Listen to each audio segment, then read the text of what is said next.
ఈజీగా దొండకాయ వేపుడు. దొండకాయలు తీసుకున్న ఫ్రెష్గా. ఇప్పుడు వేపుడు చేసేటప్పుడు మీకు చూపిస్తాను చూడండి.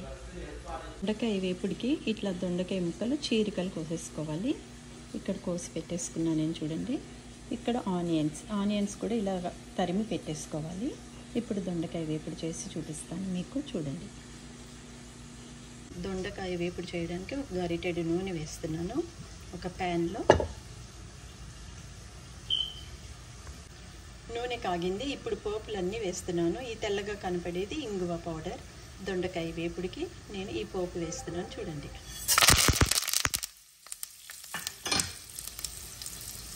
ఈ పోపు వేగేటప్పుడు కొంచెం పసుపు కూడా వేసేయాలి. అట్లానే ఉప్పు కూడా వేస్తున్నాను.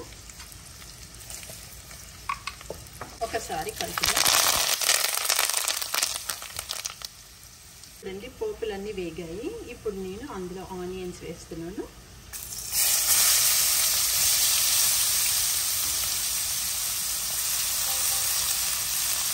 ఒకసారి ఆనియన్స్ కూడా కలుపుదాం.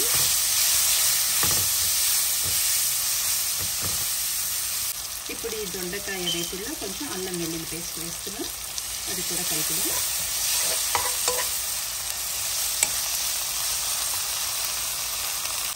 ఉల్లిపాయలు వేగుతున్నప్పుడే మనం దొండకాయ ముక్కలు కూడా వేసుకోవాలి. ఇందాక నేను కట్ చేసి పెట్టుకున్న దొండకాయ ముక్కలు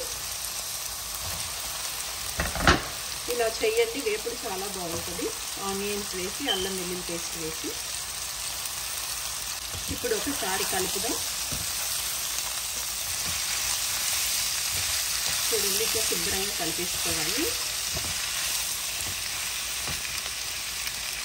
అల్లం వెల్లుల్లి పేస్ట్ వేసాక శుభ్రంగా ఇలా కలిపి ఒక 10 నిమిషాలు చిన్న మంటలో ఇది మగ్గనివ్వాలి. ఒకసారి మూత తీసి దొండకాయ వేపుడు కలుపుదాము. చూడండి ఎంత బాగా వేగుతున్నాయో.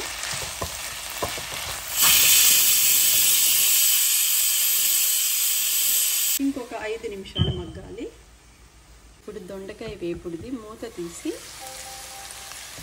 ఇప్పుడు దాని మీద కొంచెం కారం వేస్తున్నాం.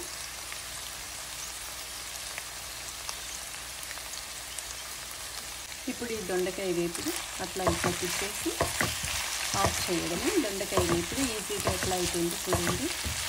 ఈజీ అంటే ఈజీ. ఉల్లిపాయలు, అల్లం వెల్లుల్లి పేస్ట్, పసుపు, ఉప్పు, కారం అండ్ పోపులు వేసి వేపేది. ఇంకొంచెం ఒక్కొక్క 2 మినిట్స్ వేగితే చాలు. దొండకాయ వేపుడు రెడీ అయిపోతుంది. ఒకసారి మూత తీసి దొండకాయ వేపుడు రెడీ అయిపోయింది చూడండి. ఒకసారి కలిపేస్తే చాలు. ఈజీగా దొండకాయ వేపుడు.